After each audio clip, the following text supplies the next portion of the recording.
Millions of gallons of brown crude are now coating birds and other wildlife and polluting the marshes. Investigating the death of a 4-year-old Layton girl, and right now it looks like a pesticide seeping into her home is the cause.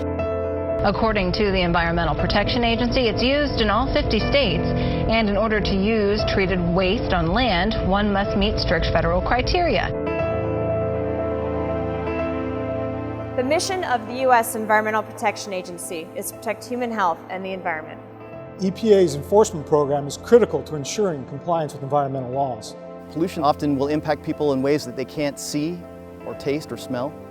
And it's our job to make sure that the companies and the people that are in the community are playing by the rules. EPA's civil and criminal enforcement programs are tools to encourage compliance, to prevent and detect violations that do occur, and impose consequences for breaking environmental laws. What makes us unique with the EPA and the fact that the EPA has a criminal investigation division and sworn federal law enforcement officers is that environmental crimes are often very difficult to prove, and they're also very difficult to investigate.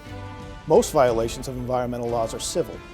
They occur because a law or rule was broken, even if the person or company that broke it did not intend to. But when there's an intentional violation of the law, that's a potential crime, which may lead to steep fines and prison. Having a criminal component and using those highest levels of sentencing and jail time and those kind of things against these defendants, that's how you really put a good deterrent message out. And only a criminal enforcement program can do that.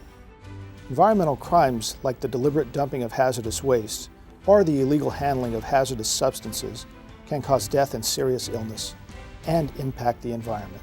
For us, on a daily basis, that means conduct criminal investigations. That means pouring through documents. That means collecting samples from drums and from different places to be able to bring those people responsible to justice. EPA special agents train and serve as full-fledged law enforcement officers with criminal investigative authority, including the authority to make arrests and carry firearms. Our folks have to be prepared to go from doing a complex fraud investigation in an office environment and now go out and interact with individuals that may or may not be inclined to use force against our agents. EPA special agents are supported by specially trained forensic scientists, engineers, and attorneys from across the agency. Along with other law enforcement partners at the federal, state, tribal, and local level, we tackle the most serious environmental crimes that impact the American public.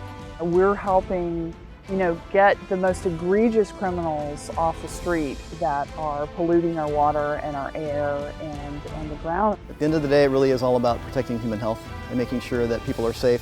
Despite all the laws and safeguards that are in place, sometimes it takes a tragedy to bring attention to an environmental problem and criminal enforcement to get justice for the victims. In August 1996, the owner of fertilizer company Evergreen Resources told his employees to clean out a 25,000-gallon tank, ignoring requests for safety equipment. A 20-year-old man climbed down into the tank wearing nothing but jeans and a t-shirt. Paramedics removed Scott Dominguez from the tank and rushed him to the hospital, a victim of cyanide poisoning. He's just has severe brain damage. It put holes all the way through his basal ganglia. His balance and speech and all that is off.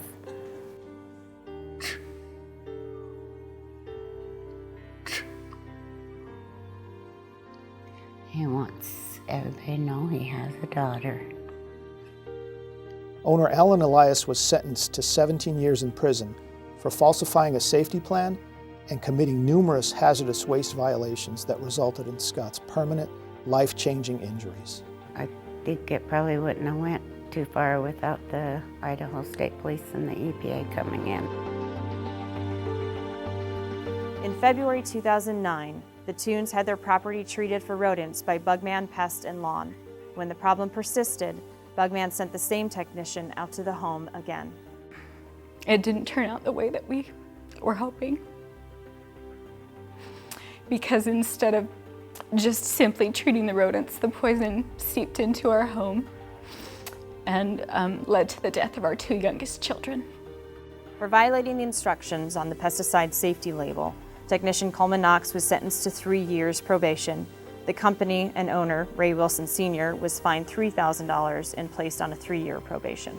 Just a few months following the deaths of our daughters, the EPA made some changes in the rules that govern the application of the toxin that killed our daughters. Every day, America's environmental crime fighters work around the country to prevent tragedies such as these.